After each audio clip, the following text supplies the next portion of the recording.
Hi, everybody. I'm Brittany Lewis, a breaking news reporter here at Forbes. Joining me now is Mediaite's contributing editor, Sarah Rumpf. Sarah, last week, The Atlantic published a 15,000-word profile in what really can only be described as devastating about CNN's CEO, Chris Licht, the embattled CEO. For those who haven't read it, let's go over some highlights here. He seemed paranoid and fixated with reading negative coverage of himself. He seemed obsessed with his predecessor, CNN's former CEO, Jeff Zucker. He made fun of the network's COVID coverage. He outlined his plan for CNN to his trainer, the reporter Tim Alberta, and students of Frank Luntz, more so than he ever had with his own CNN employees. So after reading this massive profile, what's your reaction?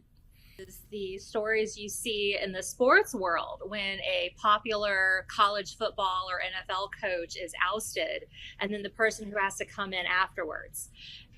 And, as a Florida Gator myself, I know watching our football team try to, redefine what it meant to, what the football team meant after Steve Spurrier and then Urban Meyer winning championships, but there was also some, problems with his tenure. You've got a similar parallel here with Jeff Zucker, who was intensely loved by a lot of the CNN staff throughout, from the lowest levels all the way up to the bold name anchors. And, with that tenure, though, there were problems. The controversy with Chris Cuomo and whether he was, not following good journalistic ethics in his coverage of his brother, New York Governor Andrew Cuomo, Jeff Zucker's own, relationship with another CNN employee. There's a lot of problems. So, but again, you had somebody who had been there for a long time, who was deeply entrenched in the culture, and who had been viewed by a lot of the people within CNN as part of the team and a leader that they felt was on their side. So, you've got this big, complicated merger between the parent company and, different programs and things getting cut and layoffs. I mean, the CNN streaming service that was around for about 4 minutes before it was like brutally killed. It's something that, the merger and a new transition was going to be something that was having some static and having some growing pains and having some adjustments no matter what. But several things have gone in a way that have made it an even more uphill battle for Chris Licht. And that Atlantic piece kind of really, just got into some really excruciating detail. And, part of the problem, the people at CNN are seeing programs that they were excited about get cut, seeing layoffs, and then they're seeing somebody who granted this unprecedented level of access to an outside journalist more than he was connecting with the people inside his own tent. So that's something that's definitely created a lot of conflict. I want to talk about that because my biggest takeaway reading the piece, the first question I had was, who greenlit this?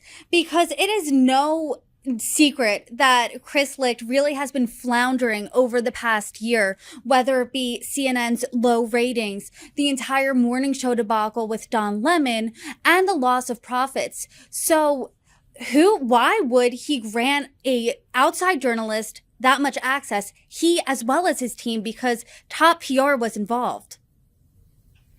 I really don't have an answer to that question, except there is a point where I think, everybody has a little bit of an egotistical interest in making themselves the hero of the story. When this was originally greenlit, everything was still very new, and what the story of the new CNN was not written in stone. So, over the course of I think it's been about a year that Tim Alberta was covering this story and shadowing Chris Licht around. Certain things have kind of gotten etched in the wet cement, and that started to harden in what everybody's impression of what this story is. So when they greenlit at the beginning and then just never cut off the access, sometimes you start a project and forget why you started it in the first place. I'm not entirely sure. And, one thing I did, just popped in my head about the whole like culture. He's letting this reporter follow him around to even things that are personal and not related to the company. Like he's bringing him along on his workouts, and he's talking about, himself as a person. And then at the same time, there was chatter within CNN that Jeff Zucker had his office on a lower floor, on the same floor as a lot of the news activities. And, so he was kind of in the center of the beehive, so to speak. Whereas when Chris Licht took over as CEO, he had his office on an isolated upper floor. You had to go up an elevator to get there. There's a, front desk receptionist. Perception does sometimes become reality. And whether he intended to or not, the more remote location that's not passing your employees on a constant basis as you go down the hallway or go to the break room or, go walk around the corner to a conference room, that lack of little tiny interpersonal connections that happen on a daily basis, Monday through Friday, missing out on that added to his perception and relationship problems, it seems. But I want to talk about the present Jeff Zucker in all of this. He was a theme woven throughout the profile. It was very clear that Chris Licht still, it felt like he felt a little maybe self-conscious about Jeff Zucker. There was one scene where he was lifting a bar at the gym and was like, Zucker couldn't do this. And right. What we know about Jeff Zucker is that he was beloved at CNN from the top down. He was very involved a lot of the times for big news events. He was in the control room. Do you think Chris Licht was dealt an unfair hand here, and the loss in faith is maybe outsized because of how loyal and how beloved people were about Jeff Zucker? I mean, that's definitely something that's created a lot of conflict. But, it's not like this was a surprise. I mean, Chris Licht wasn't kidnapped in the middle of the night from his home and told, okay, you're going to be the CEO now. And he's not an idiot. This is that's, people need to keep in mind, this is not some rookie who doesn't know what he's doing. This is somebody who launched Morning Joe, who worked on Late Night with Stephen Colbert. He has done a lot of very good strategic production of quality television programs, both on the news and entertainment side. So in a lot of ways, his resume looked really perfect to help rebrand and relaunch CNN. So, I saw somebody, I think it was on Twitter or somewhere, commenting like, oh, this is a bunch of like rich white male millionaires complaining. So there's a point where like we do have to remember, like, this is not a situation where the man's been like, tortured or is serving on the front lines in combat somewhere. He's had a rough go of a very well-paid executive position. I want to talk about an inflection point during his tenure, and that was the Trump town hall last month in May, and that was also a theme in the piece. And it seemed like this was a make or break for Chris Licht. This was a gamble, and as we know, it wasn't well received really at all in those in the media, as well as those in his company. So do you think that was an inflection point for the loss of support for Licht, and then this profile was really the nail in the coffin for him? Yeah, I think that's a fair assessment. And, keep in mind about the CNN town hall with Trump. They are doing a series of these. They did one already with Nikki Haley. They've got one with Mike Pence. They'll do one with Chris Christie, I assume. The existence of a former president who is running for president again, and who right now is the GOP frontrunner by miles, he is absolutely newsworthy. Now, I and many others have criticized the media for their like overwhelming psychotic obsession with Trump from the beginning. Like early in 2015, the second he got into the race, he got 95 to 99% of all the airtime on all the channels, CNN, MSNBC, ABC, all of it. Fox, all of it. And to the point where like other candidates they could light themselves on fire and they wouldn't be able to get any sort of media attention. Whereas, CNN was airing an empty podium. Oh, the crowd's gathering for a Trump rally. So the criticism for CNN of having the town hall, I do believe, was overblown and a bit unwarranted. But the way that they executed it, there's a couple specific things that people are focusing on that really do have some merit. And the big one is the choice of the audience. Trump is somebody who is, whether you love him or hate him, he's an extremely talented performer. He is an entertainer, and he feeds off the energy of the crowd. It was, understanding that this is supposed to be a town hall, and it was originally framed like it was going to be undecided Republican primary voters, but whether the screening process failed or whether this is what they intentionally did to get more dramatic television, what they ended up with was a very aggressively MAGA pro-Trump cheering section. So when Trump refused to answer Caitlin Collins' completely valid questions, when he insults her, I think he called her a nasty person or something like that, they hoot and holler and cheer, and he just gets more revved up. It's metaphorical crack cocaine for his energy levels. And, the idea of the town hall was fine. Caitlin Collins did the best with a very difficult hand she was dealt. But when you've got somebody who's such a performer, who's being egged on by this crowd, who's going to, cheer every time he says fake news and says something insulting and dodges the questions, you're not really getting a chance to do the interview that I think, from what it seems like that Caitlin Collins intended to do and what journalistic, principles, demanded of this. Throwing a Trump rally is not CNN's job.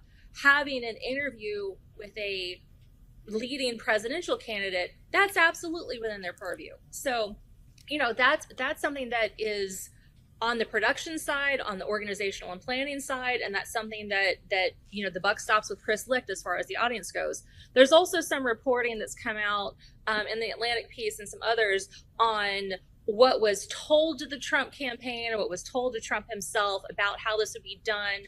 There's an anecdote of apparently there was some, banner that was going to be on the screen saying something about, the sexual abuse thing that the E. Jean Carroll verdict that had just come down, and Licht, or I think one of Licht, let me correct that, I believe it was one of Licht's lieutenants who said, get that off of there, get the word sexual abuse off the screen.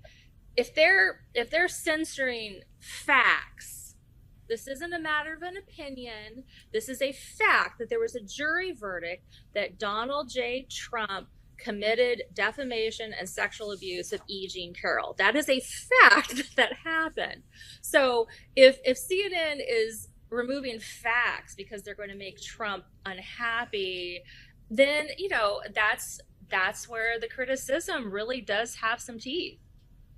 Yeah, he mentioned that in a 9 a.m. editorial call Monday morning. He said, I shouldn't be in the news unless I'm taking arrows for you. And he also said this, to those whose trust I've lost, I will fight like hell to win it back. CNN is not about me. What do you think of that response?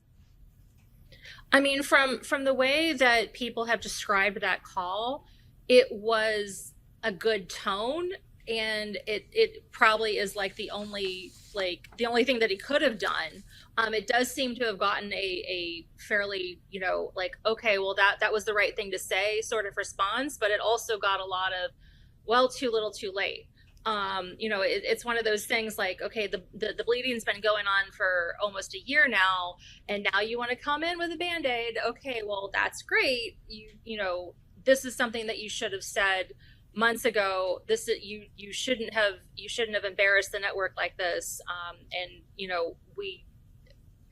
And I think, when you look at it, it seems like a small thing, but his little throwaway comment about the network's COVID-19 coverage, it definitely, there's been quite a number of reports that the health team really was bothered by that they didn't feel that they were hyping things or overinflating things. They didn't feel that they were being panicky or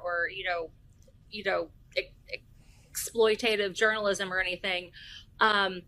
And especially since a lot of those health reporters have advanced science and medical degrees, keep in mind, like, COVID-19 is something that has a very large death toll, and people are still getting it and still being hospitalized from it and still dying from it. You know, I have a very good friend who's a doctor, and I talked to her the other day and mentioned something I'd seen in the news, and she said flat out that, well, this is COVID-19 is probably something that we're always going to have to deal with, and she and her family and what she's recommending to all of her patients are just probably going to end up having to do annual vaccines and just hoping for the best. But this is something that didn't magically stop being a problem or a risk for people the second the vaccines came out. And so for the reporters to hear their own CEO trashing them and impugning their motives, I think that really hurt. That definitely reportedly struck a chord. And in that editorial call, Chris Licht reportedly did not address the COVID comments and did not specifically apologize for those. Sarah Rumpf, thank you so much for joining me. Thanks so much. Have a great day.